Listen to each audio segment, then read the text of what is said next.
ikkinchisi. Voy mazza. Voy. Mantiqasqonda parda go'sht pishiramiz qarindoshlar. Go'shtlarni terib chiqamiz. Bay. Qo'rilmasa bo'ldi, diyetiski bo'lib ketaveradi. Shunaqa dieta qilganimdan mana shunaqa katta bo'lib ketganman qarindoshlar. Diyetiski go'shtlarni pishishga jo'natamiz. Ana endi kutish qoldi xolos. Parda pishgan diyetiski go'shtimiz tayyor bo'ldi qarindoshlar. Buni chiroyli bo'lib pishganini qarasanglar-chi. Tayyor go'shtni olamiz, mapga qo'yamiz va endi eng asosiy joyi, degustatsiya joyi qarindoshlar. Ko'rinishidan ham voy pishmagan bo'lsa kerak deb o'ylagan bo'lsanglar adashasizlar. Zo'r pishibdi. Marinovkasi bilan shunaqa zo'r ketyapti.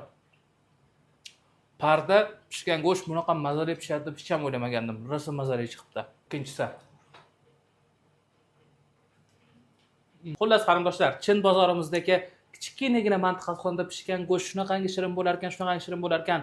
Обязательно uyda shunaqa go'sht tayyorlab ko'ringlar qarindoshlar. Qarindoshlar, aynan mana shu Chin bozor do'konimizdagi shiringina bo'lgan mantiqasxonchamizni narxi atigi 210 ming so'm va albatta bu mahsulotni siz butun O'zbekiston bo'ylab aynan mana shu telefon raqam orqali buyurtma bersangiz butun O'zbekiston bo'ylab yetkazib beramiz yoki o'zingiz Eski Chinna bozor 7-qator 16-do'konda joylashgan Chin bozor do'konimizga kelib, mantiqasxonimizni shundoq o'zingiz ko'zlaringiz bilan ko'rgan holatda sotib olishingiz mumkin qarindoshim.